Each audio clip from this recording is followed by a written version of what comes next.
Welcome to What the Flick, everybody. Ben Mankiewicz, Matt Atchity, Christy Lemire, Alonso Duralde. 2 movies we're doing this week. This Means War and Bullhead, which is not in English. It's in a couple different languages that are not English. Yes. Right, a couple different languages that are barely languages. But we will... But they require subtitles, ergo we had to read. But we will begin with the English movie, because this is America. English first. Wait, this movie's not from England. There's a British guy in it, though. All right. What is wrong with you? This means war. This means war. This feels like the product of a marketing meeting where somebody decided we need to make a chick flick that guys will want to go to also. So it's a rom-com with like spy stuff grafted onto it. And even though you wouldn't think that this would like live outside of the lab, it kind of does. That's Lauren Scott.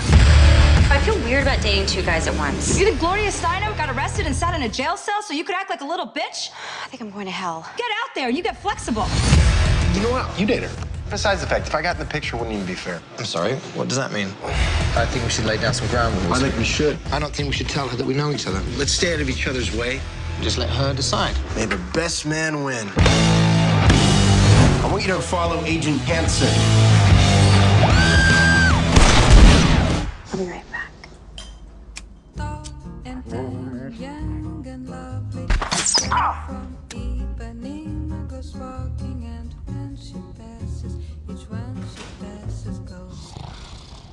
Really?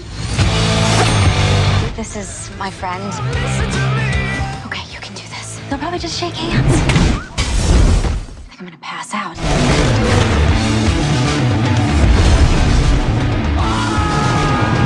So, this is a slick, polished entertainment machine, but I was entertained, I have to say. It was, I think the characters have kind of a fun interplay. There's a lot of, I laughed fairly often. I laughed a lot, and a lot of what makes this work better than maybe it should is because you have actors who can actually act, and so they bring a presence to it, and they're charming. They're all great looking. They're all charming. I mean, just for Tom Hardy alone, I will go see Tom Hardy in anything, and it was kind of fun to see him do an action comedy like this. It's something very, very different for him.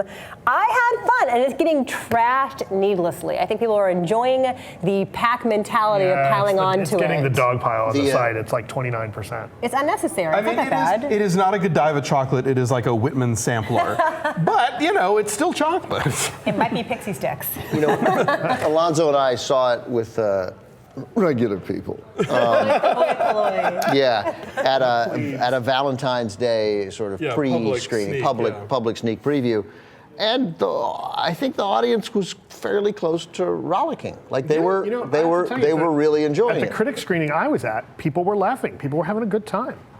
I did the eye wipe at one point. And was it a Chelsea Handler line that made you do that? No, but let's talk about Chelsea Handler. Yes. I thought she was really good. She was herself on cue.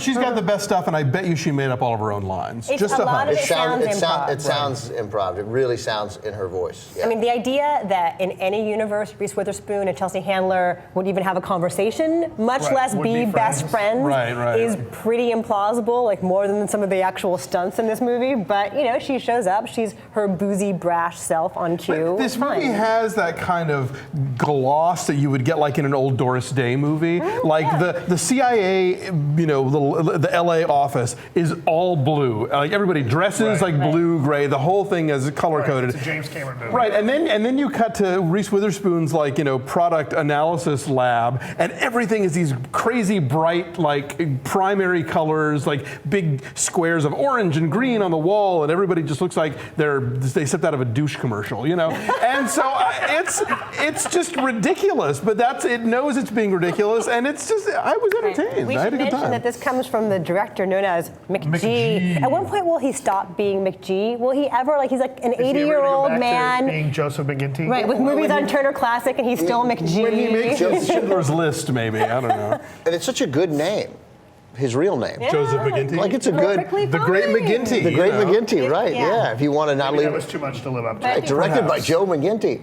Yeah, cool. That sounds like a cool movie. It's much less douchey than McG. But I think he's the right guy for this because the Charlie's Angels movies are this balance of girl stuff and explosions. And very knowingly so. Yes, and not a lot of directors can do both of those things at the same time and feel comfortable with it. There is that one great Steadicam shot where you see both guys sneaking into her apartment to lay their bugs. And find out what's and the thing is that scene also sort of plays on a very traditional romantic comedy scene in which you have the girl by herself, like singing into a hairbrush. And but while you're doing that, you have these spies lurking around and trying to avoid her and trying to avoid each other. And it's really, really well staged. I think that this movie succeeds a lot, partly because of the cast. I think the cast is very appealing in this.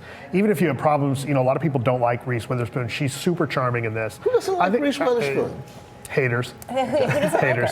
I don't know. There are people who think she's really Tracy Flick in real life. I think, and they can't shake that. I thought the movie was kind of fun. One of the things I was impressed with was that the very premise of the story, going into it, I'm thinking, okay, they're going to have this woman who's trying to choose between two guys, and how do you do that without making her come off like a slut? In modern Hollywood, you can't do that, right? Yeah. Right? You can't do that. You can have a guy dating two girls, no problem, right? 20 girls. Right, exactly. But Paging James Bond. Yeah. They wussed out a little bit at the end. They absolutely did. Totally. This is not like 3, that German movie. Right, There's but for the most very part, traditional sexual politics going on here. For the most part, it's okay that she's really torn between these two guys. You don't really have anything against her. No, nobody's. And I was kind of impressed with that. Again, they kind of wimp out on it, but.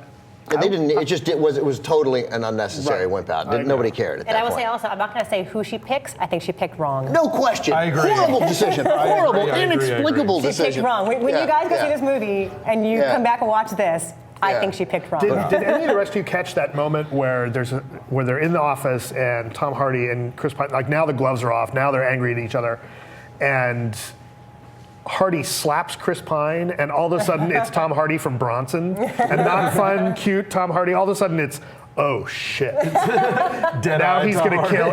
Right now he's gonna kill everyone in the office. He is a except Angela Bassett. Nobody kills Angela Bassett. There were a couple. One I wanted just real quick about Chelsea Handler and Reese Witherspoon, because again, they wouldn't have been friends, but I thought they did a really nice job. Superficially, they might not have been. I thought they did a really nice job of sort of mitigating the uptightness of Reese to make it plausible, and the recklessness of Chelsea to make it plausible.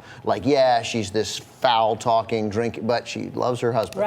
Softens them and then therefore I bought it. You're okay with it? And meanwhile, there's this whole B story about the Eurotrash terrorist who they're trying to chase and who wants his revenge, and so that they can to pull him out for the big finale. But you could tell this movie is so not interested. They begrudgingly cut to that. Okay, we have to remind you that this guy. I was so pleased with that. No, I don't care about the terrorist. I mean, that was great. I thought it was just funny to see this movie clearly this happens and you need to know about this. But let's get back to the Reese Witherspoon stuff, because that's where exploding SUVs. Yeah, we're more interested in that. Some really good funny lines, throwaway lines when he's taken in when they're doing the paintball, when Tom Hardy goes off. Things you really had to listen for that I thought were exceptionally good. And then that scene with the Gustav Klimt paintings when he's feeding the lines, when he's doing the Cyrano de Bergerac stuff. And the paintball scene, I loved that the kids were all huddling in that one little bunker, terrified of Tom Hardy. Where is he? We don't see him. And he throws in the paint grenade. That was so awesome. And just back to the Doris Day thing, the cartoonishness of the Chris Pine bachelor pad, where he's literally got one of those rooftop swimming pools that's over his entrance hall. Yeah. So I was like, come on, with a hot woman swimming at all hours of the day. Exactly. Right. Do they come with the apartment? Do they come with the house when you get that kind of house? I think they leave a card on your mailbox, like the cleaners. All right, so what do we got? I'm looking at the numbers we gave it, and I think we talked about it better than the numbers we're giving it. Maybe so. I give it a 7. It's a solidly fun movie. I give it a 6. I guess I do sound like I like it more than a 6, but it's dopey, but it knows it's dopey, and it was a fun distraction, and I didn't hate it. Right. It's okay, but it's not art. Yeah. But it's all right. I give it a 6.5. Go see it. I mean, I think it's got problems. I think they dropped the ball with something at the end. I think that the action doesn't fit. I actually think this would be a better movie without all the action in it, in a weird sort of way. That opening action sequence kind of sucks, actually. Yeah, and it's not good. It's kind of incoherent. And the end, I couldn't tell like the that. end action sequence wasn't very good either. Like it's really shoehorned on there. Had a nice funny line. I didn't know there was a 310 freeway here. Yes. And I do like that she actually gets Well, to it's be- under construction. And her Reese Witherspoon's expertise gets to play a role in the final Yeah, that was good. shootout, Yeah. which was That was good. cool. That was funny. She wasn't just the girl. I liked it. I gave it a 6.8. I thought it was well, I thought it was 6.8 worthy. All right. There you go. That's a 6.6 overall for This Means War. But I think if you heard the conversation, go see it. We might Run like it along. more than It's a fun little distraction. Bye.